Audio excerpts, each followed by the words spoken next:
Hariom. Hariom academy के YouTube channel पे आप सभी का स्वागत है। जैक बोर्ड के बच्चों का फिजिक्स को लेके जो डर है वो दूर करने के लिए वीडियो बनाया जा रहा है। फिजिक्स पढ़ने का जो तरीका है वो बच्चों का गलत होता है। तो क्या करते हैं, फिजिक्स में डेफिनेशंस रटते रहते हैं, आपका थ्योरी पे ज़्यादा फोकस करते हैं, जिनके कारण उनको फिजिक्स एक बोरिंग सब्जेक्ट लगता है। किसी भी सब्जेक्ट में यदि आप अच्छा करना चाहते हैं तो उसका सबसे बेहतरीन तरीका है कि आप सबसे पहले उसका सिलेबस जानें। सबको पता है कि एनसीईआरटी से क्वेश्चन आता है, तो एनसीईआरटी का जो टोटल 15 चैप्टर है वो सबको पता है कि 12वीं क्लास में फिजिक्स का सिलेबस है। लेकिन उस 15 चैप्टरों को कैसे तैयार करना है ये किसी को पता नहीं रहता। तो उसके लिए हम लोग देखते हैं प्रीवियस ईयर। प्रीवियस ईयर का क्वेश्चन हमको ये बताता है कि हमको पढ़ाई का स्तर कितना रखना है, बहुत ज़्यादा हाई करना है, न्यूमेरिकल अप्रोच रखना है कि थ्योरेटिकल अप्रोच रखना है। इसीलिए प्रीवियस ईयर बहुत इंपॉर्टेंट हो जाता है और प्रीवियस ईयर क्वेश्चन के आधार पर ही पेपर आता है। इतने सालों से आ रहा है और अभी पैटर्न चेंज हुआ ऑब्जेक्टिव का, तो मॉडल क्वेश्चन पेपर बहुत इंपॉर्टेंट हो गया है। तो आज हम लोग फिजिक्स का मॉडल पेपर करेंगे। सेशन है 2021-22 2021-22 का मॉडल पेपर।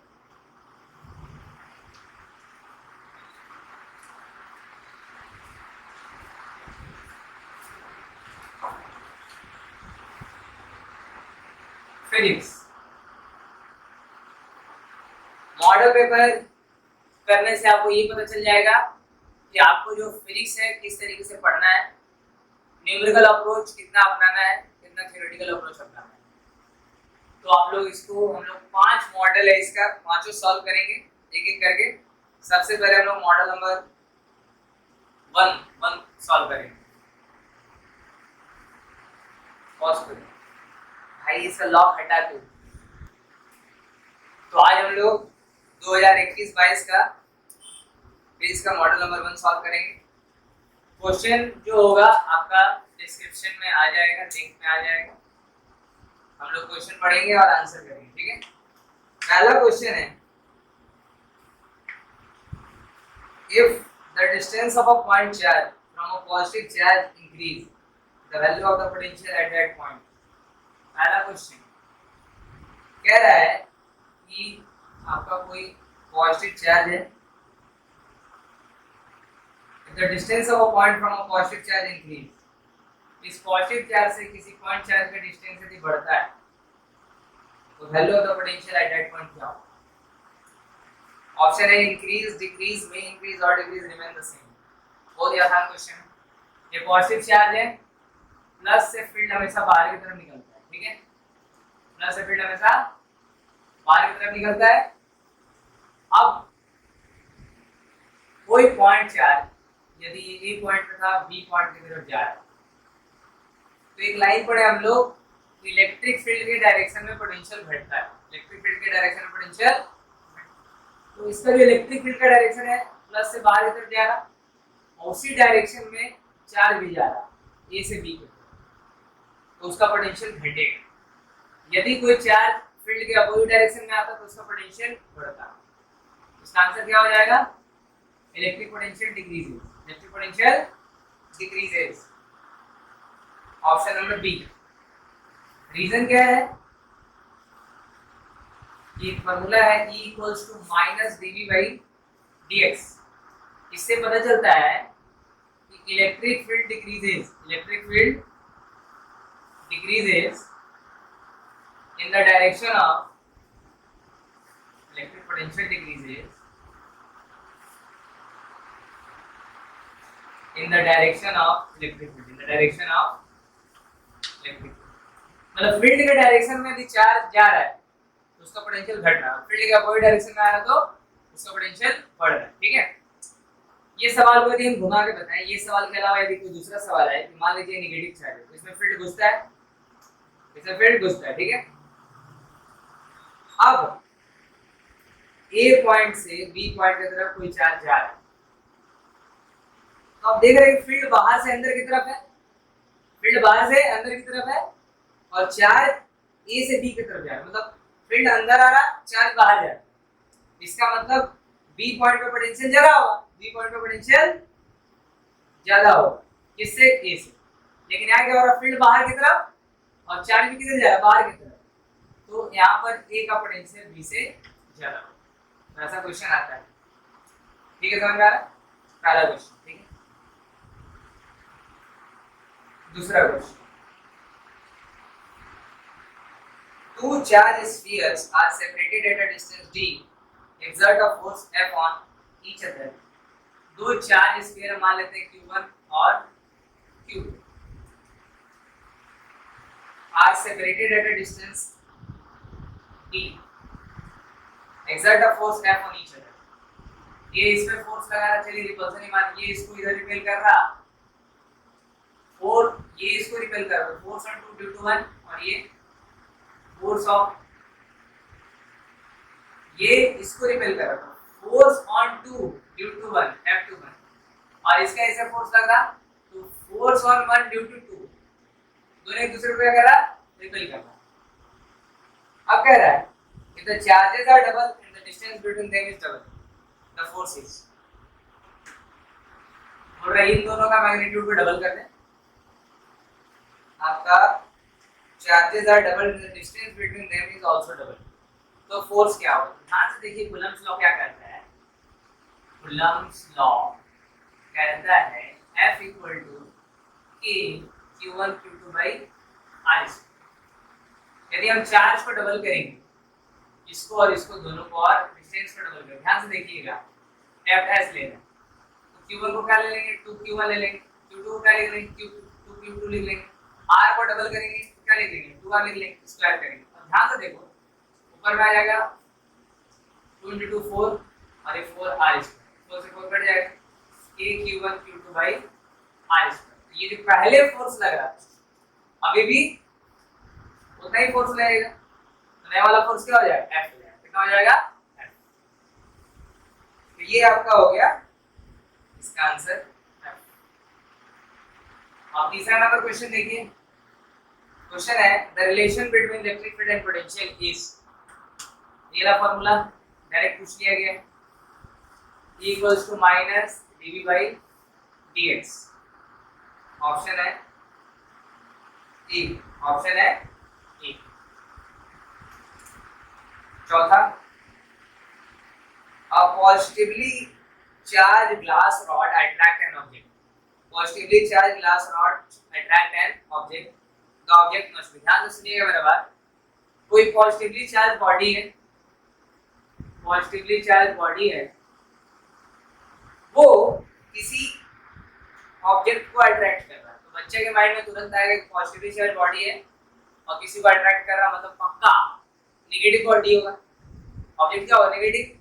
लेकिन यहाँ पर बच्चों को हमेशा ध्यान रखना चाहिए कि पॉजिटिवली चार्ज है, किसी को अट्रैक्ट कर रहा है, इसका मतलब वो नेगेटिव भी हो सकता है और न्यूट्रल भी हो सकता है। क्या हो सकता है, नेगेटिव भी हो सकता है और न्यूट्रल भी हो सकता है, क्योंकि positively charge body attracts neutral और नेगेटिवली चार्ज बॉडी। ये बच्चा को कल सभी रहता,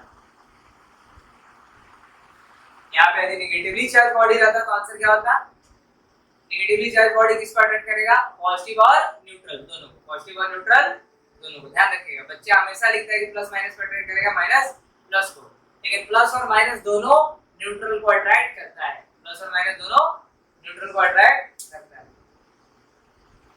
अगला सवाल है, ध्यान से देखिएगा, if a dielectric be introduced between the plates of a parallel plate capacitor, then the value of its capacitance is, देखिए पैरेलल प्लेट कैपेसिटर है ये, इसका एरिया A है, दोनों के बीच का डिस्टेंस D है, और इसके बीच में हवा है, तो इसका फार्मूला होता है कैपेसिटेंस का epsilon not A by D, epsilon not A by D।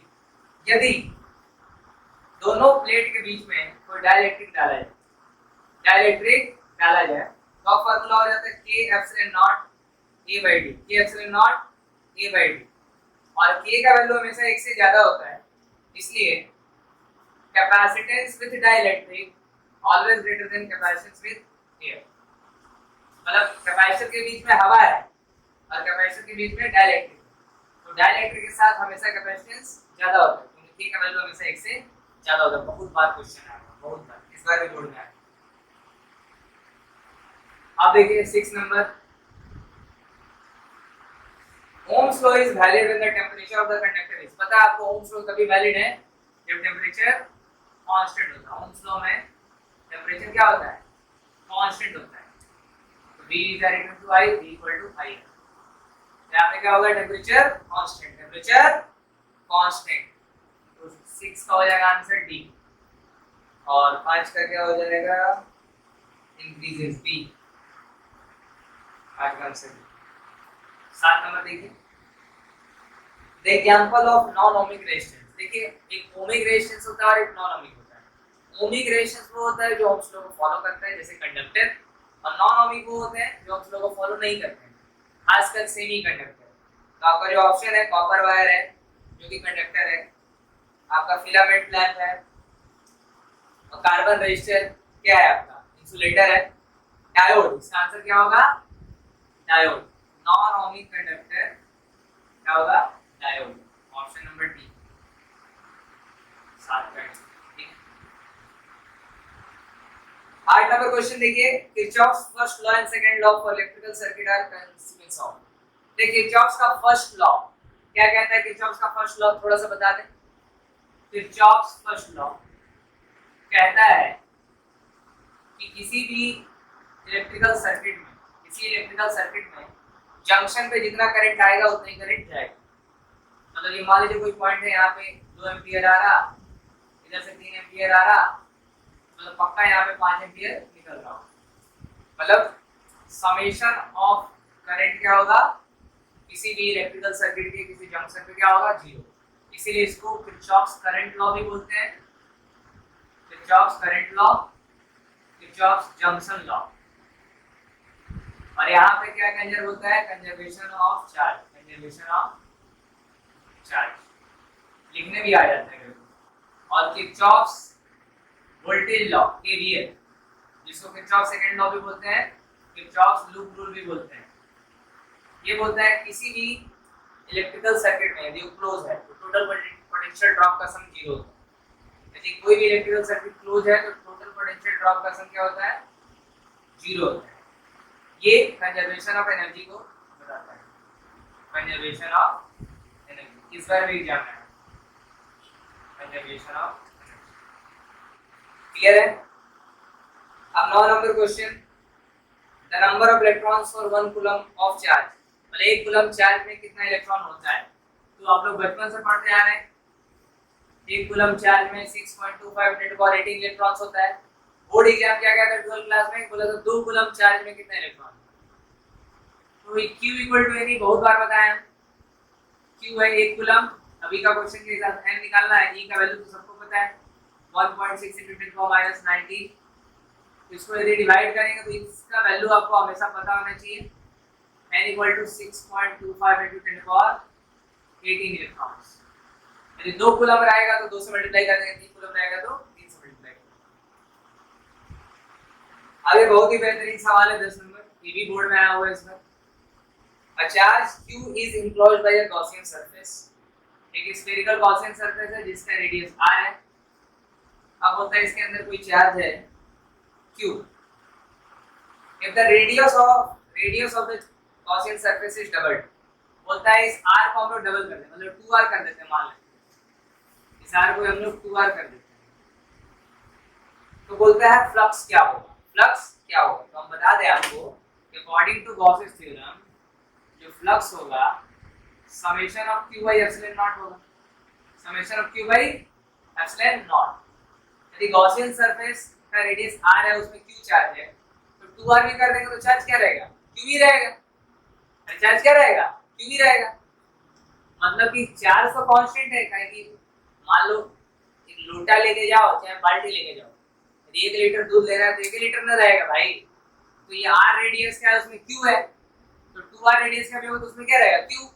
तो q कांस्टेंट है, एप्सिलॉन नॉट भी क्या है, कांस्टेंट। तो फ्लक्स भी क्या होगा, कांस्टेंट। फ्लक्स भी क्या हो जाएगा, constant.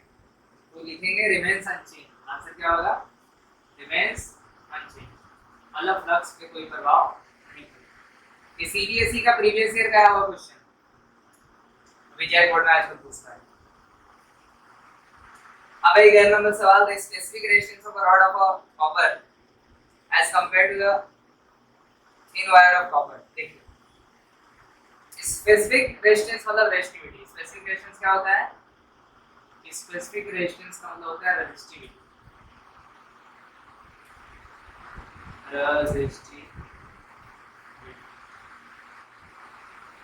of a rod of a copper as compared to thin wire of copper। देखिए ध्यान दीजिएगा, हमेशा कंफ्यूज करता है क्वेश्चन। रेजिस्टिविटी जो होता है वो आपका दो चीज पे डिपेंड करता है, एक मटेरियल पे और दूसरा टेम्परेचर। यहाँ पर देख रहे हैं कि पतला वायर हो चाहे मोटा है, दोनों क्या है? कॉपर का, उसका रेजिस्टिविटी चेंज नहीं होगा। टेम्परेचर के बारे में कुछ बात नहीं बोला है। बहुत बच्चा को कंफ्यूजन होता है कि रेजिस्टिविटी लेंथ और एरिया पे डिपेंड करता है। बार बार कह रहे हैं resistivity does not depend on length and area, does not depend on length and area of section. दोनों चीज पे डिपेंड नहीं करते हैं। एरिया ऑफ सेक्शन पे ना डिपेंड करता है ना लेंथ पे डिपेंड करता है। तो बोले कि कॉपर का वायर पतला है, कॉपर का वायर मोटा है, उससे रेजिस्टिविटी को कोई लेना देना नहीं है। कॉपर का वायर लंबा है, कॉपर का वायर छोटा है, उससे कोई लेना देना नहीं है। ध्यान रखिए इसका आंसर हो जाएगा कांस्टेंट। आप लोग इसका स्क्रीनशॉट ले लीजिए। अब 12वां नंबर क्वेश्चन देखिए, SI unit of electric flux. देखिए इलेक्ट्रिक फ्लक्स का एसआई यूनिट निकालना है। फार्मूला क्या है? इलेक्ट्रिक फ्लक्स का फार्मूला होता है E dot ds। E dot ds unit option में क्या दिया हुआ है? देखिए इलेक्ट्रिक फील्ड का एक यूनिट होता है, इलेक्ट्रिक फील्ड का देखिए दो यूनिट होता है, फोर्स पर यूनिट चार्ज न्यूटन पर कूलम। इलेक्ट्रिक फील्ड का एक और फार्मूला होता है माइनस dV/dr। तो V का वोल्टेज, लेंथ का मीटर, वोल्ट पर मीटर। इलेक्ट्रिक फील्ड का दो फार्मूला है, फोर्स पर यूनिट चार्ज न्यूटन पर coulomb, electric field minus dV/dr volt पर मीटर। तो हम न्यूटन पर कूलम भी बता दे रहे हैं और एरिया का मीटर स्क्वायर। तो एक हो गया न्यूटन मीटर स्क्वायर पर कूलम, और एक यदि फार्मूला से देखें तो हो जाएगा E डॉट ds। E का हो गया वोल्ट पर मीटर, एरिया का मीटर स्क्वायर, को ये कट गया तो आ जाएगा वोल्ट मीटर। तो कभी कभी क्वेश्चन ऐसा भी पूछ लेता है कि बताइए इलेक्ट्रिक फ्लक्स का यूनिट दोनों ऑप्शन में दे देगा, न्यूटन मीटर स्क्वायर पर कूलम और वोल्ट मीटर। तो आंसर क्या हो जाएगा? दोनों। आंसर क्या हो जाएगा? डी हो गया। 13 नंबर सवाल देखिए, अ वायर P इज, एक वायर P है और एक wire Q। Wire P is half the diameter and half the length of the wire Q। इसका यदि लेंथ L माने, इसका डायमीटर D माने, तो P का लेंथ आधा है, डायमीटर भी क्या है? आधा। मटेरियल सेम है, मटेरियल क्या है? सेम। मटेरियल सेम मतलब रेजिस्टिविटी सेम। मटेरियल सेम मतलब resistivity same. Resistivity same. The ratio of the resistance of P to that Q। Resistance बताना है P का और Q का, दोनों का रेशियो बताना है। चलिए आपको पता होगा कि रेजिस्टेंस कौन कौन सा फैक्टर पे डिपेंड करता है? चार फैक्टर पे डिपेंड करता है। R is directly proportional to L। जितना लेंथ ज्यादा होगा रेजिस्टेंस उतना ज्यादा होगा। Inversely proportional to area of cross section, ठीक है। और मटेरियल तो पता ही है, मटेरियल पे डिपेंड करता है और टेम्परेचर पे डिपेंड करता है। किस पे? टेम्परेचर। कंडक्टर के लिए डायरेक्टली प्रोपोर्शनल होता है कि टेम्परेचर बढ़ेगा तो रेजिस्टेंस बढ़ेगा। किसका? कंडक्टर का। लेकिन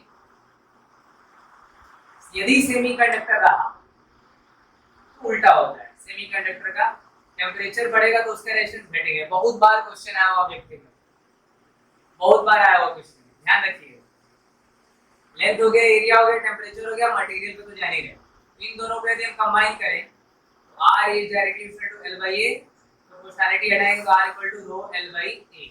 जो रो है अभी बताया कि मटेरियल पे डिपेंड करता है और टेम्परेचर पे, लेंथ और एरिया पे डिपेंड नहीं करता है। तो ध्यान से देखो, मान लो रेजिस्टेंस R है, कब? जब लेंथ L है और डायमीटर D है। डायमीटर D से मतलब ये जो एरिया है रो L pi D square by 4 हो जाएगा। ऐसे तो area of cross section pi R square होता है, थोड़ा एक स्टेप और लिख ही देते हैं। Area of cross section pi R square होता है, रो L पाई R की जगह क्या लिख दिया, D/2 का होल स्क्वायर। तो क्या हो गया, rho L pi D square by 4, 4 ऊपर चल जाएगा तो ये रेजिस्टेंस का फार्मूला हो जाएगा। अब 4 कांस्टेंट है, रो कांस्टेंट है, पाई कांस्टेंट है, ठीक है। 4 कांस्टेंट है, रो कांस्टेंट है, पाई कांस्टेंट है, तो R किस पे डिपेंड करेगा, ठीक है, क्लियर। अब हम यदि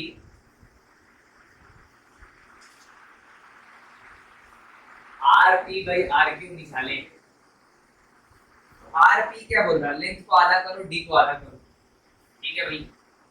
तो लेंथ को आधा कर दिए, D को भी आधा कर दिए, ठीक है। Q का क्या है, लेंथ हो ही जाएगा बाई D स्क्वायर। तो आप देख लो यहाँ पे 4 आ जाएगा, इधर L होगा, D स्क्वायर ऊपर चला जाएगा, D स्क्वायर कट जाएगा, L कट जाएगा, ये 2 कटेगा ऊपर चल जाएगा, 2:1 आ जाएगा, 2:1 मतलब RP by RQ, RP by 2:1, 2:1। Option C clear है। देख लेते हैं फिर से, नहीं समझ में आया तो यहाँ तक तो कोई समस्या ही नहीं होगा। एरिया ऑफ क्रॉस सेक्शन को पाई R स्क्वायर लिखें, R को लिखे D/2, तो फार्मूला हो गया rho L pi D square by 4, 4 ऊपर गया। आपको मटेरियल सेम है तो रो कांस्टेंट होगा, R 4 कांस्टेंट है, पाई कांस्टेंट है, तो R is directly to L by D square. अब हम RP बाई RQ निकालना है, तो P का लेंथ है L/2, डायमीटर D/2, तो D/2 का होल स्क्वायर। RQ का लेंथ L है, L/D स्क्वायर, कैंसिल आउट करेंगे तो ऊपर हो जाएगा 2 और इधर हो गया D स्क्वायर 4, 2 आ जाएगा 2:1, 2:1। RP बाई RQ कितना हो जाएगा, 2:1, ठीक है।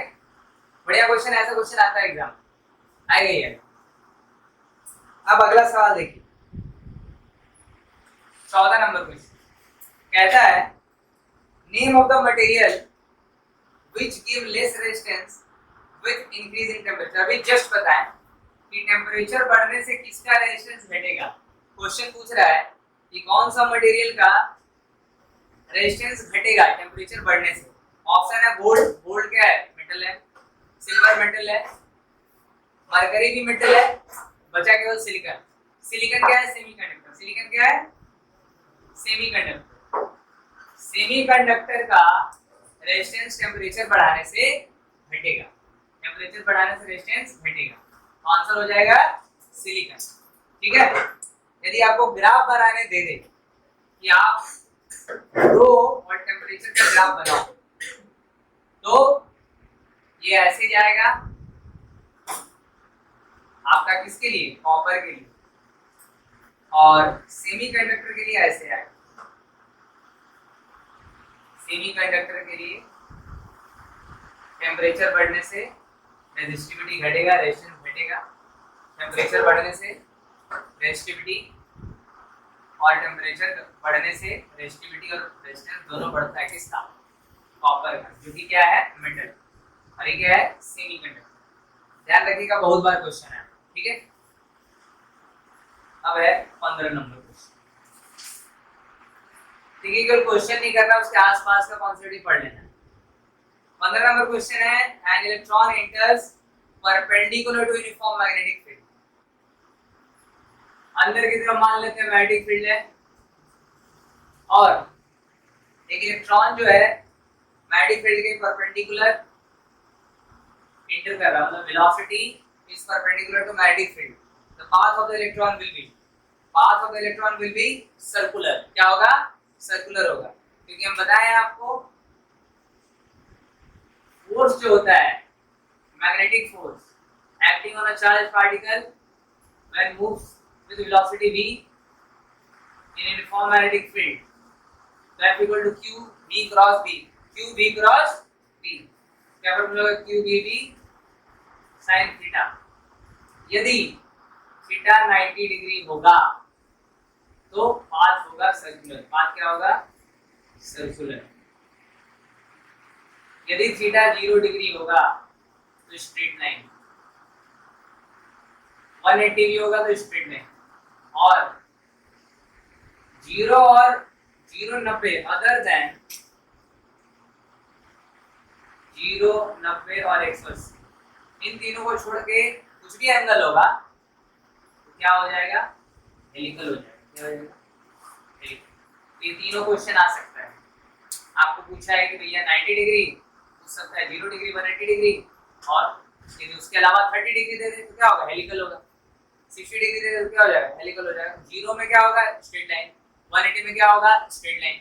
90 में क्या होगा? सर्कुलर। उसके अलावा कुछ होगा तो हेलिकल। ये क्वेश्चन बहुत आता है। 16 नंबर क्वेश्चन को डायरेक्ट फार्मूला भेज दिए।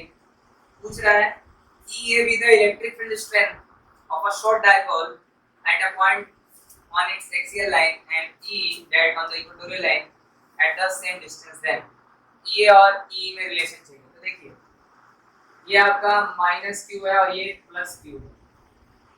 When two equal and opposite charges are separated by very short distance, they form electric dipole। अब ये आपका मिड पॉइंट से हो गया L डिस्टेंस। अब बोल रहा है कि यहाँ से एक्सियल पोजीशन पे डिस्टेंस लो और आप बताओ इलेक्ट्रिक फील्ड। तो आपको फॉर्मूला पता होना चाहिए 2 kp/r2। 2 kp/r2 एक्सियल पोजीशन के लिए। इक्वेटोरियल पोजीशन क्या होता है? माइनस क्यू है और ये प्लस क्यू है, ये 12 है। मिड पॉइंट से ले लिया r डिस्टेंस, ये हो गया, ये पॉइंट हो गया इक्वेटोरियल पोजीशन। ये आपका L है, ये 90 डिग्री, तो root under r square plus l square. तो इसका फार्मूला क्या होता है? Minus kp/r2। दोनों कह दिया, आप रेशियो लेंगे E/E क्यू तो आ जाएगा 2:1। 2:1 फार्मूला हो जाएगा E = 2EQ। कौन सा ऑप्शन हो जाएगा? Option number B. Option number B is correct answer. सारा क्वेश्चन फार्मूला बेस्ड जाता है, फार्मूला याद होना चाहिए। आप 17 नंबर देखेंगे हम लोग। क्वेश्चन है two parallel conductors carrying current in the same direction will attract each other, repel each other. तो देखिए ये कांसेप्ट है force between two parallel current carrying conductor. Force between two parallel current carrying conductor. देखिए हम लोगों को केवल answer के पीछे नहीं भागना है, उसका थोड़ा सा कॉन्सेप्ट भी पता होना चाहिए, क्योंकि बाद में जो क्वेश्चन आएगा उसी कॉन्सेप्ट से आ सकता है। तो हम लोग को पता है कि ये आपका दो करंट कैरिंग कंडक्टर है, दोनों में करंट का डायरेक्शन क्या है? सेम। दोनों के बीच का डिस्टेंस डी है। तो थोड़ा सा बता दें कि इस करंट कैरिंग कंडक्टर के कारण यहाँ पे फील्ड होगा अंदर की तरफ, इसको I1 मान लेते हैं, इसको I2 मान लेते हैं। करंट कैरिंग कंडक्टर I1, उसके कारण I2 के पास फील्ड क्या होगा? अंदर की तरफ। अब यहाँ पर फील्ड किसका है? इसका V1। क्या V1 होगा? Formula μ0I/I1/2πd। कैसे? Magnetic field due to current carrying conductor at a distance d। Magnetic field due to current carrying straight wire at a distance d क्या होगा? V1 = μ0I1/2πd। अब इस मैग्नेटिक फील्ड में current carrying conductor दूसरा वाला रखा हुआ है, तो इस पे जो फोर्स लगेगा, force on a current carrying conductor placed in uniform magnetic field IL cross B। क्या बोले? Force on a current carrying conductor placed in uniform magnetic field IL cross B। तो करंट कैरिंग कंडक्टर ये वाला है, दूसरा वाला किसके field में है? इस कंडक्टर के फील्ड में है, तो LB1। और आपको पता है क्या होगा? L और B के बीच में थीटा क्या है? 90 डिग्री है, हम इसको लिख सकते हैं I2 LB1। I2 है, L है, B1 का फॉर्मूला है μ0I1/2πd। क्या हो जाएगा? μ0I1I2 divided by 2πd force पर यूनिट लेंथ। फोर्स पर यूनिट लेंथ। सेम इस चीज को यहाँ पे करेंगे। तो ये जो कंडक्टर है इसमें करंट फ्लो कर रहा है, उसका फील्ड बाहर की तरफ आएगा, उसका फील्ड किधर आएगा, बाहर की तरफ। तो इसका यहाँ पे फील्ड बाहर की तरफ आएगा, जिसको हम V2 लिखेंगे, वो भी हो जाएगा mu naught I2 by 2 pi d। फिर इस मैग्नेटिक फील्ड में ये करंट कैरिंग कंडक्टर से फोर्स लगेगा, फोर्स और 1 ड्यू टू 2, क्या फॉर्मूला हो जाएगा, I1 L क्रॉस V2। फिर आपका एक्सप्रेशन यही आ जाएगा, F बाई L फोर्स पर unit length mu naught I1 I2 by 2 pi d। Proof करने भी आएगा तो आप आसानी से प्रूफ कर सकते हैं। अब डायरेक्शन का बात करें तो ध्यान से देखो, मैग्नेटिक फील्ड अंदर, मैग्नेटिक फील्ड अंदर, ध्यान देखना इसको, मैग्नेटिक फील्ड अंदर, करंट ऊपर की तरफ, हथेली फोर्स को दिखाता है। फिर से बता रहे, यहाँ पर मैग्नेटिक फील्ड अंदर की तरफ है, करंट ऊपर की तरफ है, हथेली किसको दिखाता है, फोर्स को। तो ये इसको अपनी ओर खींच रहा है। अब यहाँ पे देखिए, मैग्नेटिक फील्ड बाहर, करंट ऊपर, हथेली किसको, फोर्स को, भी अंदर। मतलब ये इसको अपनी ओर खींच रहा है, फोर्स ऑन 2 ड्यू टू 1, और ये जिसको अपनी ओर खींच रहा है, फोर्स ऑन 1 ड्यू टू 2। दोनों एक दूसरे को क्या कर रहा है, अट्रैक्ट। सेम डायरेक्शन होगा तो क्या होगा, अट्रैक्शन, और अपोजिट डायरेक्शन होगा तो रिपल्सन। अट्रैक्शन सेम डायरेक्शन,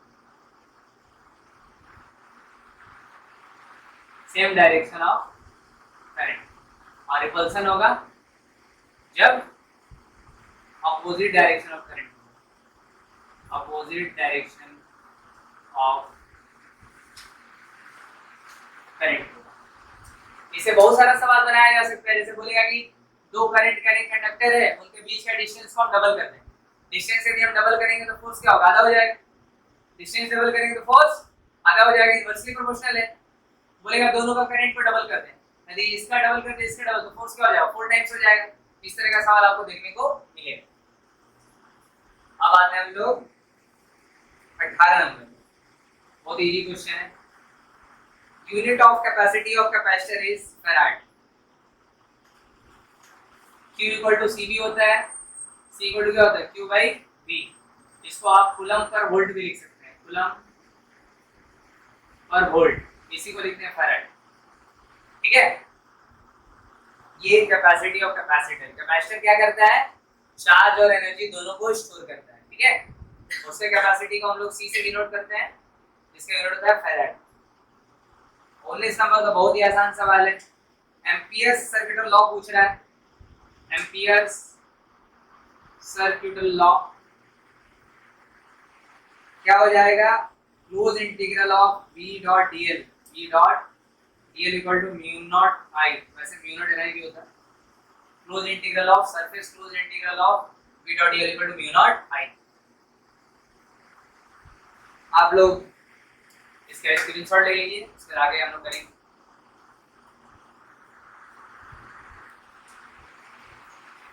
हम लोग कर लिए थे, 19 हो गया था, 20 नंबर देखिएगा।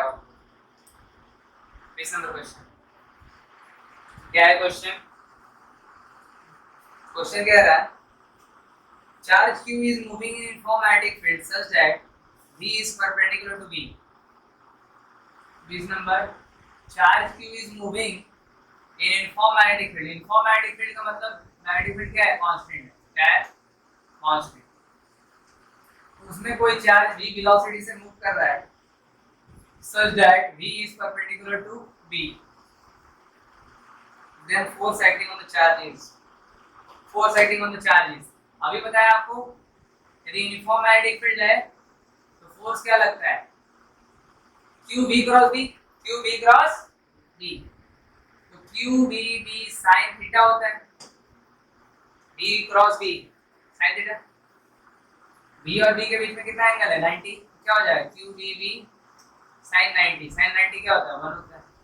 तो मैग्नेटिक फोर्स क्या आ जाएगा, QVB। और आपको बता दें कि अभी तो हम लोग जैसे जैक बोर्ड का मॉडल पेपर कर रहे हैं, CBSE का पेपर भी आजकल ऐसे ही आ रहा है। यदि आप एक साल पहले का पेपर देखिए, जब आधा ऑब्जेक्टिव और आधा सब्जेक्टिव हुआ था, यही सब क्वेश्चन उसमें भी था। Question number 21, right the expression for Laurent force. देखिए लॉरेंट फोर्स होता क्या है, जब इलेक्ट्रिक फील्ड और मैग्नेटिक फील्ड दोनों मौजूद हो और उसमें कोई चार्ज v वेलोसिटी से मूव कर रहा है तो उसमें इलेक्ट्रिक फोर्स तो लगता ही है, जो कि आपको पता है QE होता है, force on a charge particle moving in uniform electric. और यदि यहाँ पर मैग्नेटिक फील्ड है तो क्या हो जाएगा QV क्रॉस V। यहाँ पर दोनों फील्ड है तो टोटल क्या हो जाएगा लॉरेंस फोर्स। कौन सा फोर्स? लॉरेंस फोर्स, जो कि दोनों को ऐड करके बचेगा Fe प्लस FV। क्या हो जाएगा QE plus QV cross V। अब यहाँ से यदि आप Q कॉमन ले लो E plus V cross V। Clear? ये आपका है 21 नंबर। अब हम लोग 22 नंबर देखते हैं क्या कह रहा है। What is the value of angle of dip at magnetic equator. देखिए मैग्नेटिक इक्वेटर पर angle of dip at magnetic equator angle of dip होता है 0 और एट पोल्स ये होता है 90 डिग्री। ध्यान रखिएगा, इक्वेटर पूछा है, पोल्स भी पूछ सकता है। 23 नंबर क्वेश्चन अर्थमैग्नेटिज्म का है। हम इसका कंसेप्ट बहुत बार दिए हैं फिर भी देते हैं। अर्थमैग्नेटिक फील्ड का कंसेप्ट, इसका क्या कंसेप्ट है कि अर्थ का जो सरफेस है उसके नीचे बहुत सारे मिनरल्स हैं, मेटल्स हैं। आपका आयरन हो गया, कोबाल्ट हो गया, निकल हो गया। उनका जो आयनाइज्ड फॉर्म होता है मैग्मा के रूप में फ्लो करता है, उसका कन्वेक्टिव मोशन होता है, जिसके कारण अर्थ का मैग्नेटिक फील्ड होता है। ठीक है, तो क्वेश्चन आ भी जाता है कि earth magnetic field is due to the convective motion of the ions below the surface of the earth. ठीक है, जिसको मैग्मा बोलते हैं। तो आयंस का फ्लो होगा तो करंट फ्लो करेगा तो मैग्नेटिक फील्ड क्रिएट होगा। मैग्नेटिक फील्ड का ऑर्डर जो होता है 10⁻⁵ टेस्ला होता है। और अर्थ का मैग्नेटिक फील्ड का आप समझने का देखिए सिंपल भाषा में हम इसको अर्थ का मैग्नेटिक फील्ड कह रहे हैं जो कि रिजल्टेंट है, जिसको हम एंगल ऑफ डी कह रहे हैं। ये है हॉरिजॉन्टल कंपोनेंट, क्या हो जाएगा BE cos theta, BE cos theta. और ये है वर्टिकल कंपोनेंट, ये क्या हो जाएगा भाई BE sin theta, BE sin theta. यदि आप दोनों को डिवाइड कर दें वर्टिकल बाई हॉरिजॉन्टल तो क्या निकल जाएगा BE sin theta divided by BE cos theta. BE cut जाएगा, sin theta by cos theta क्या हो जाएगा tan थीटा हो जाएगा। ठीक है, एक फॉर्मूला यहाँ से निकल गया। दूसरा, यदि आपको BE निकालना है तो आप डायरेक्ट ऐसे भी निकाल सकते हैं, HE का स्क्वायर और B का स्क्वायर। है कि हॉरिजॉन्टल कंपोनेंट वर्टिकल कंपोनेंट के बीच में कितना डिग्री, 90 डिग्री। और दो वेक्टर के बीच में जब 90 डिग्री होता है तो रिजल्टेंट क्या होता है root under A square plus B square होता है। तो क्या हो गया HE square plus B square. ये एक फार्मूला हो गया। एक फार्मूला ये हो गया हॉरिजॉन्टल कंपोनेंट और वर्टिकल कंपोनेंट का फार्मूला है ही। तो इतना से आपका कोई भी न्यूमेरिकल बन जाएगा आज मैग्नेटिक फील्ड, कोई भी क्वेश्चन बन जाएगा। तो क्वेश्चन क्या है आपका 21 नंबर, कंसेप्ट आपको दे दिए। What is the angle of D at the place where the horizontal component of Earth's magnetic field is? Horizontal component of Earth's magnetic field is equal to the vertical component. आपको theta का वो value बताना है, question में given है कि क्या नीचे ही बना देते हैं। हॉरिजॉन्टल कंपोनेंट और वर्टिकल कंपोनेंट दोनों बराबर है, तो आप खुद से देख लो। हॉरिजॉन्टल कंपोनेंट है BE cos थीटा और BE sin theta, BE cut जाएगा तो आप कह सकते हैं कि sin theta by cos theta क्या हो गया 1 हो गया, tan थीटा क्या आ गया 1 आ गया। इसका मतलब थीटा पक्का 45 डिग्री है। थीटा कितना है 45 डिग्री। एंगल ऑफ डी क्या हो गया 45 degree. 24 number, magnetic field lines का प्रॉपर्टीज है। Properties of magnetic field lines, properties of magnetic field lines. इस बार भी क्वेश्चन आया था बोर्ड्स में। देखिए कहीं ना कहीं प्रीवियस ईयर मॉडल पेपर से ही क्वेश्चन इंस्पायर्ड रहता है। पहला है मैग्नेटिक फील्ड लाइंस का जो प्रॉपर्टीज हम बता दें कि मैग्नेटिक फील्ड लाइंस नॉर्थ से निकलता है और साउथ में बाहर में, लेकिन अंदर में बाहर मैग्नेट के अंदर में साउथ से निकल के नॉर्थ की तरफ मैग्नेटिक फील्ड लाइन जाता है। तो क्वेश्चन भी है कि the magnetic field lines of force inside a bar magnet, bar magnet के अंदर मैग्नेटिक फील्ड लाइन साउथ से निकल के नॉर्थ में जाता है। ये पहला हो गया। दूसरा they form close loop, close loop तो बना ही रहा है। देखिए बाहर में ऐसे जा रहा, फिर जहां से जा रहा वहीं वापस आ जा रहा, जहां से जा रहा फिर वहीं वापस आ जा रहा, तो form close loop, close loop बनाता है। तीसरा कभी इंटरसेक्ट नहीं करता, never intersect each other, never intersect each other, क्योंकि आपको ये पता है यदि इंटरसेक्ट करेगा, मान लीजिए ऐसे इंटरसेक्ट कर रहा, इस पॉइंट पे आप दो टेंजेंट खींच सकते हैं, इधर और एक इधर। इसका मतलब एक ही पॉइंट पे फील्ड का दो डायरेक्शन, जो कि इम्पॉसिबल है। तो मैग्नेटिक फील्ड लाइंस को इंटरसेक्ट नहीं करते। यदि मैग्नेटिक फील्ड लाइंस पैरेलल हो और इक्विडिस्टेंट हो तो यूनिफॉर्म मैग्नेटिक फील्ड होता है, ठीक है। और जहां पे मैग्नेटिक फील्ड लाइंस ज्यादा होगा वहां फील्ड स्ट्रांग होगा। ये सारा मैग्नेटिक फील्ड लाइंस का प्रॉपर्टी है, इसमें से कोई भी पूछ सकता है, ठीक है। अब मैग्नेटिक एलिमेंट ऑफ अर्थ है, बहुत बेहतरीन सवाल है। Magnetic element of earth are three quantities that describe magnetic behaviour of the earth. इसका आंसर हो जाएगा सी। इसका आंसर हो जाता है horizontal component of the magnetic field, vertical component of the magnetic field, angle of dip और angle of declination, angle of inclination. ये तीन टर्म्स होते हैं जो मैग्नेटिक एलिमेंट ऑफ अर्थ होते हैं। 25 का आंसर हो जाएगा सी। उसके बारे में नहीं लिखा है लेकिन लिखना चाहिए। 26 नंबर बेहतरीन सवाल। और 50 मिली हेनरी मतलब एल का वैल्यू दिया हुआ है, मिली का मतलब 10 का पावर -300। सेल्फ इंडक्शन हो चाहे म्यूचुअल इंडक्शन हो, दोनों का कोएफिशिएंट का यूनिट होता है हेनरी। करंट जो है आई का वैल्यू दिया हुआ है 4 एम्पियर। तो एनर्जी स्टोर्ड बताना है, एनर्जी स्टोर्ड। तो देखिए हम एनालॉजी लिखा है, याद है कि नहीं पता नहीं, बता दें कि जैसे कि एनर्जी जो होता है, काइनेटिक एनर्जी का फॉर्मूला क्या होता है, मैकेनिक्स में होता है हाफ mv²। तो ये जो आपका इलेक्ट्रिसिटी है इसमें एनर्जी स्टोर होता है हाफ LI², हाफ LI²। मास की जगह यहाँ पे L होता है। जो मैकेनिक्स में मास इनर्शिया का रोल निभाता है, यहाँ पे इलेक्ट्रिसिटी में L, self induction, coefficient of self induction. और जो वेलोसिटी है वो आपका I का रोल निभाता है। L का वैल्यू पता है, I का वैल्यू पता है, निकाल लेंगे। इसमें क्या है 50 × 10⁻³ और I का वैल्यू 4 का स्क्वायर 16, 4 × 4 तो 2, 8, 8 × 40। कितना आ जाएगा ऑप्शन,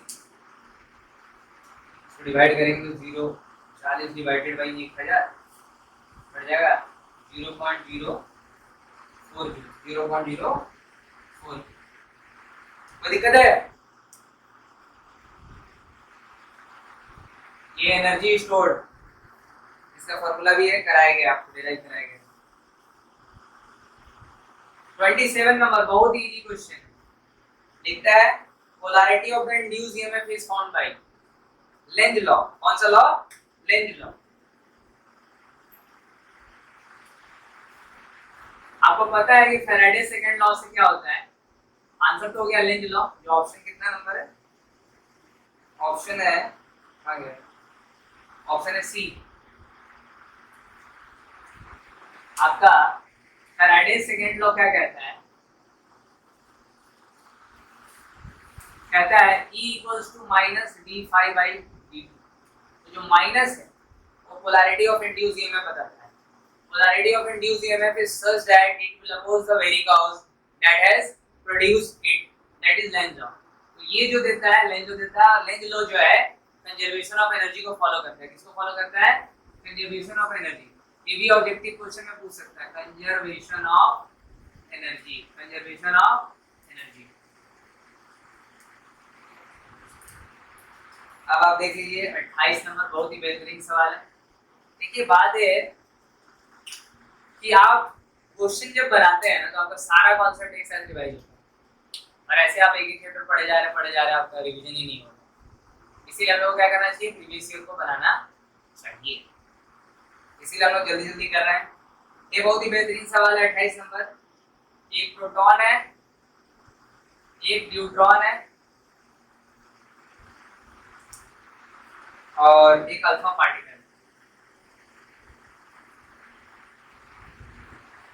प्रोटॉन, न्यूट्रॉन और अल्फा पार्टिकल दोनों का तीनों का काइनेटिक एनर्जी सेम है। काइनेटिक एनर्जी सेम, तीनों का काइनेटिक एनर्जी है same, kinetic energy constant. Question कह रहा है compare the radius of their path when normal magnetic field is applied. Magnetic field normal है, नॉर्मल मैग्नेटिक फील्ड है, मतलब v परपेंडिकुलर टू b, मतलब पाथ होगा सर्कुलर। पाथ क्या हो जाएगा?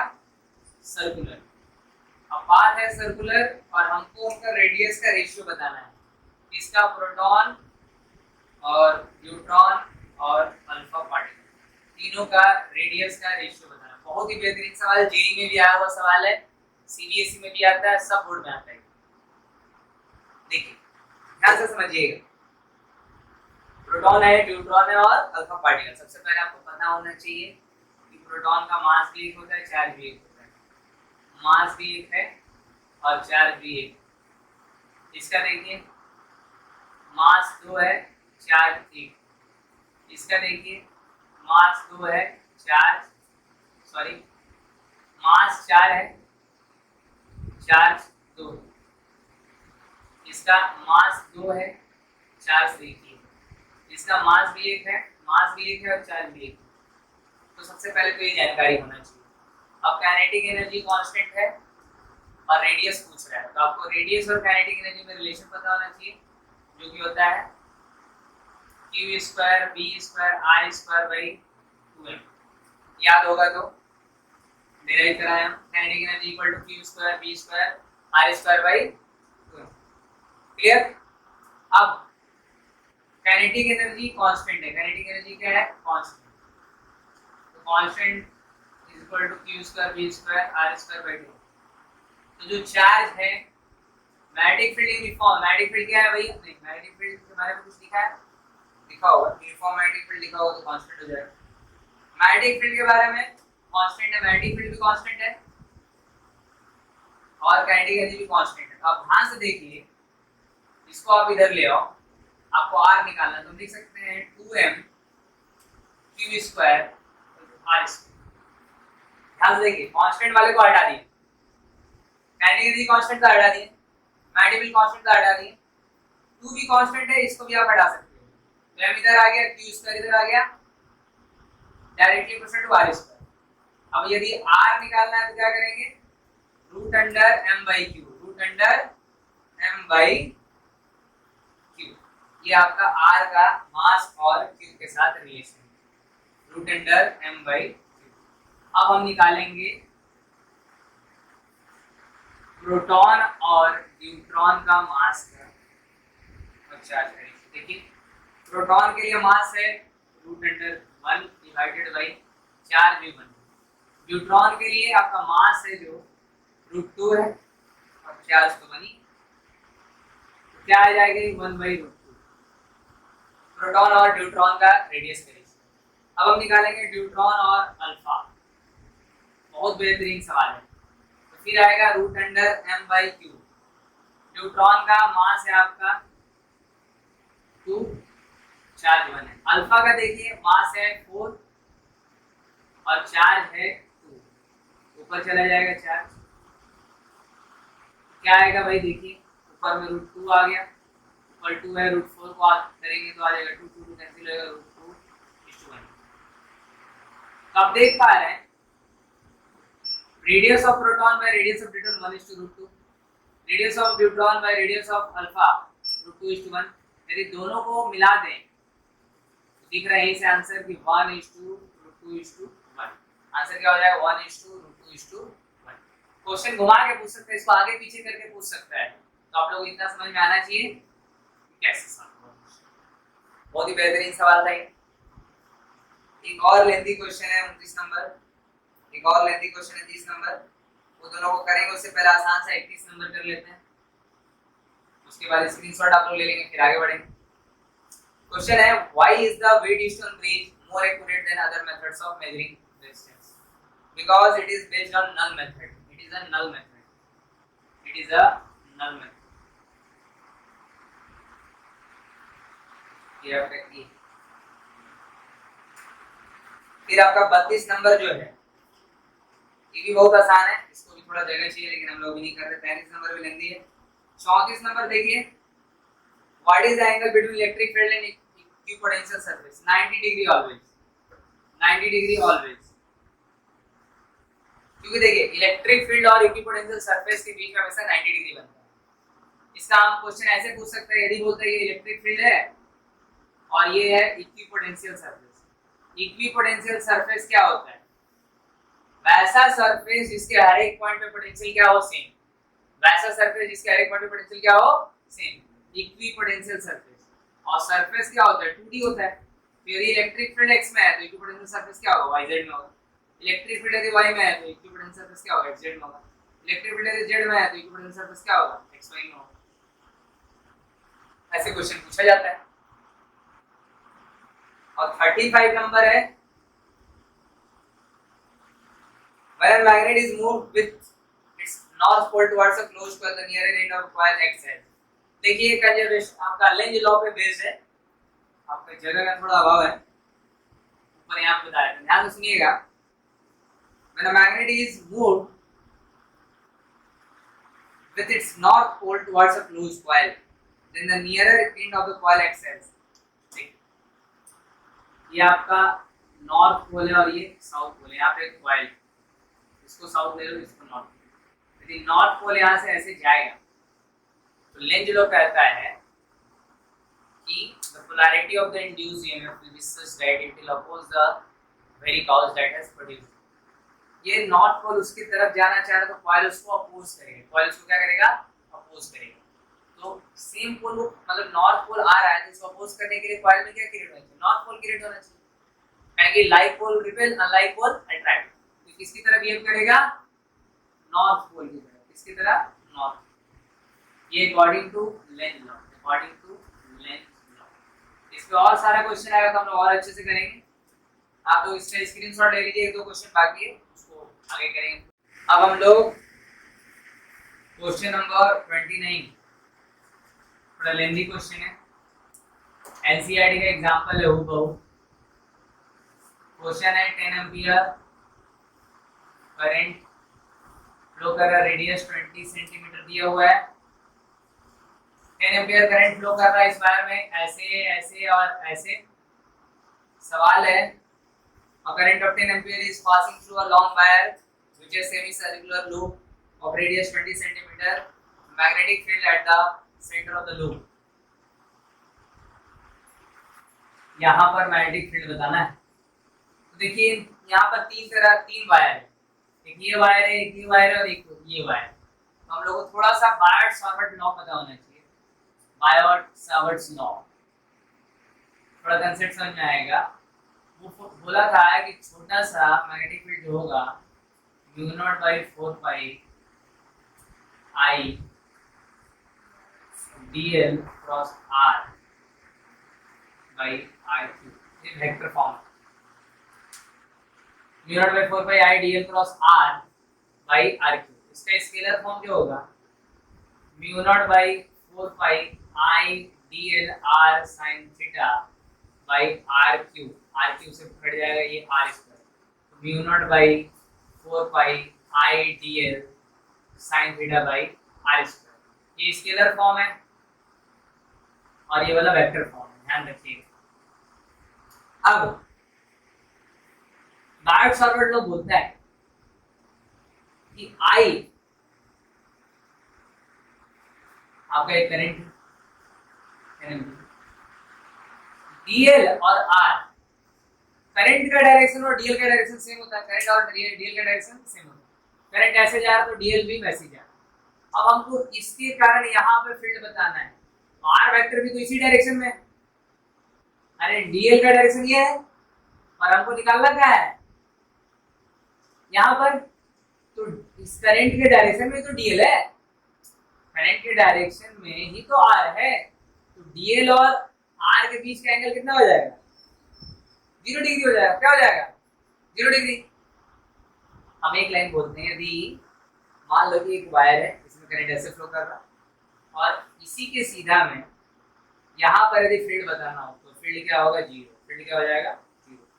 कहें कि ये dl का डायरेक्शन है, करंट का डायरेक्शन डीएल का डायरेक्शन होता है और आर का डायरेक्शन भी इधर ही है, तो करंट जो कि डीएल का डायरेक्शन है, डीएल का डायरेक्शन और आर का डायरेक्शन जब सेम होगा थीटा क्या होगा, जीरो। अब साइन जीरो क्या हो जाएगा, मैग्नेटिक फील्ड क्या हो जाएगा, जीरो हो जाएगा। अब इसके कारण देखो करंट 10 एम्पीयर इधर जा रहा, डीएल का डायरेक्शन इधर है और मेरे को निकालना इधर है, आर आपका इधर हो जाएगा, थीटा क्या हो जाएगा 180 डिग्री हो जाएगा। साइन जीरो भी जीरो होता है, साइन 180 डिग्री भी क्या होता है, जीरो होता है। इसके कारण और इसके कारण दोनों के कारण फील्ड क्या हो जाएगा, जीरो होता है, क्योंकि इस वायर के लाइन में चाहे पीछे हो चाहे आगे हो, बात समझ आ रहा। तो थीटा जीरो होना, ये डीएल का डायरेक्शन है, यहाँ पर आर का डायरेक्शन है, आर इधर डीएल इधर, थीटा जीरो, डीएल इधर आर इधर, थीटा 180, दोनों के कारण मैग्नेटिक फील्ड होगा जीरो। बात समझ आ रहा है। अब केवल एक ही चीज के कारण मैग्नेटिक फील्ड होगा, magnetic field due to semi circular loop, semi circular current loop, semi circular current loop. Formula क्या होगा, mu naught I by 2r, mu naught I by 2r। Mu naught का वैल्यू होता है 4 pi into 10⁻⁷, I 10 ampere है, R का value कितना है 20 centimetre, are का वैल्यू है 20 सेंटीमीटर को मीटर में बदल लेंगे, आपका क्या होगा, ये 2 2 4 कट गया, ये 10 कट गया, बचा गया 10⁻2 10⁻5 हो जाएगा, तो 5 इंटू 10⁻5।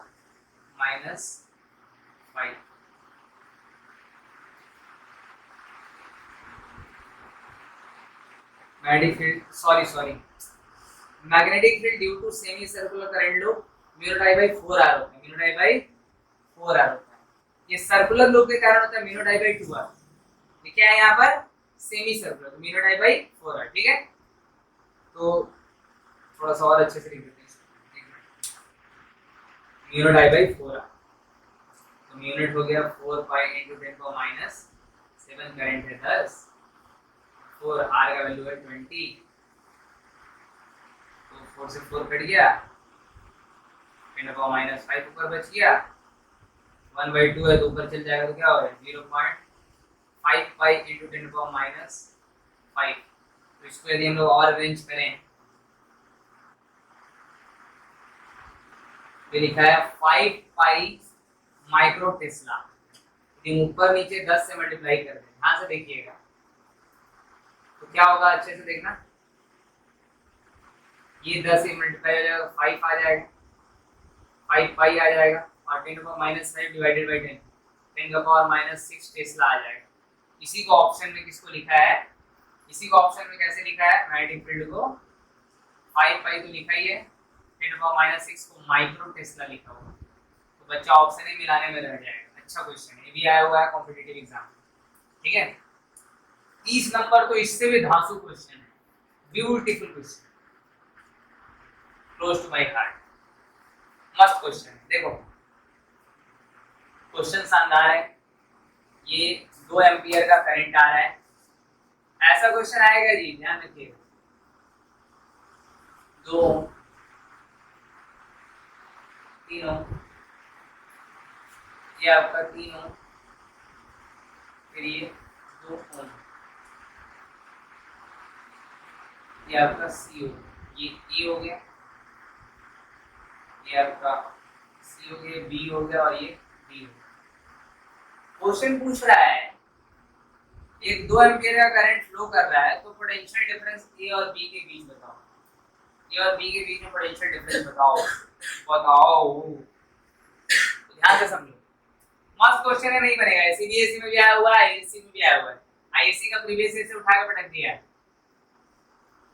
2 और 3 5 ओम रेजिस्टेंस हो गया, इसका भी रेजिस्टेंस क्या होगा 305, दोनों का रेजिस्टेंस सेम है, अब रेजिस्टेंस सेम है तो करंट बराबर बढ़ेगा कि नहीं बढ़ेगा, 2 एम्पीयर करंट आ रहा है, इधर 5 ओम है, इधर भी 5 ओम है, तो इसमें कितना जाएगा, 1 एम्पीयर इसमें भी कितना जाएगा, बात समझ आ रहा, करंट जैसे कि 2 एम्पीयर इधर से आ रहा था, इधर भी रेजिस्टेंस 5 ओम है, इधर भी रेजिस्टेंस 5 ओम, दोनों में बराबर जाएगा, यदि एक का रेशियो ज्यादा एक का कम रहता, रेशियो ज्यादा रहता तो करंट कम जाता, रेशियो कम रहता तो करंट ज्यादा जाता, लेकिन दोनों का रेशियो क्या है सेम, इसका भी 5 है इसका भी, तो दोनों में करंट कितना कितना जाएगा 1 एम्पीयर ना, 1 एम्पीयर। क्लियर। अब हम लोग निकालेंगे पोटेंशियल ड्रॉप आपका किसके किसके बीच में, ए और डी के बीच में, ए और डी के बीच में potential VA minus VD, VA minus VD। बताओ ये 2 ओम का वायर है तो क्या होगा पोटेंशियल, IR होगा, क्या होगा IR, I है 1 एम्पीयर, R है 2 ओम, कितना हो गया 2 वोल्ट। ठीक है, अब V माइनस D निकालते हैं। अच्छा करंट हायर टू लोअर जा रहा है ना, हायर टू लोअर, तो VD माइनस, ये तो निकालना है, VD माइनस D हो जाएगा, यहाँ पे क्या हो जाएगा VD माइनस DD। करंट एक एम्पीयर जा रहा, रेजिस्टेंस कितना है 3 ओम, 1 into 3 कितना वोल्ट आ जाएगा 3 वोल्ट। अब हमको क्या निकालना है VA माइनस VD, इसको इसको दोनों को जोड़ देते हैं, घटा देते हैं, घटा देते हैं, क्या करते हैं VD माइनस VB 3 वोल्ट है, यदि इसमें से हम घटा दें VD minus VA, VD minus VA, देखो ये माइनस माइनस माइनस क्या हो जाएगा, प्लस कैंसिल हो जाएगा, तो VA minus VB, VA minus VB, दो में से 3 वोल्ट जाएगा, 1 वोल्ट आ जाएगा, माइनस 1 आ रहा, लेकिन हम क्या लिखेंगे 1 वोल्ट। आंसर में नेगेटिव वाला तो सी नहीं क्या, आंसर में VA माइनस VB पूछ रहा है, नेगेटिव भी है भाई, VA minus VB, VA minus VB निकालना है तो higher potential to lower potential, तो VD माइनस, ये हायर हो गया 2 वोल्ट हो गया, VD माइनस VB हो गया 3 वोल्ट हो गया, VD माइनस VB इधर माइनस हो गया, ठीक है सॉरी, तो देखो ये आपका VD VD माइनस कट गया, माइनस प्लस हो गया, तो VA माइनस VB हो गया, 3 में से 2 जाएगा तो कितना बचेगा, 3 में से 2 जाएगा कितना बचेगा जी, बोलते हैं 1 वोल्ट। आंसर क्या हो जाएगा 1 वोल्ट। बहुत बेहतरीन सवाल।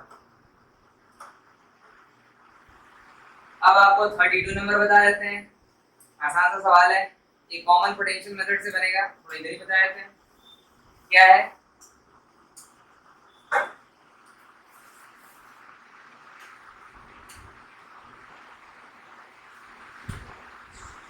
ठीक है, ये A है और ये B, इसका कैपेसिटेंस C है, इसका कैपेसिटेंस C, इसका कैपेसिटेंस C, तो हम कॉमन पोटेंशियल मेथड से निकालेंगे। 32 नंबर है common potential method, common potential method क्या कहता है भाई, यहाँ पर A आया, अब बीच में ना कोई कैपेसिटर है, ना इंडक्टर है, ना रेजिस्टर है, तो पोटेंशियल ड्रॉप नहीं होगा, तो ये जो A पॉइंट होगा यहाँ तक आ जाएगा। सेम B यहाँ पर है, ना बीच में रेजिस्टर है, ना इंडक्टर, ना कैपेसिटर, तो क्या हो जाएगा यहाँ पे क्या आ जाएगा B आ जाएगा। इन सबका कैपेसिटेंस क्या है C है। अब देखो A और B के बीच में एक A पॉइंट ले लेते हैं और ये B पॉइंट, A और B के बीच में एक कैपेसिटर है, और फिर A और B है, इन दोनों के बीच में फिर एक कैपेसिटर है, फिर A और B है, इन दोनों के बीच में फिर एक कैपेसिटर है, तीनों आपस में क्या है पैरेलल है, तीनों आपस में क्या है पैरेलल है। तो आपको पता है capacitor in parallel, capacitance capacitor in parallel का फार्मूला होता है C1 + C2 + C3, और तीनों बराबर है तो C + C + C 3C।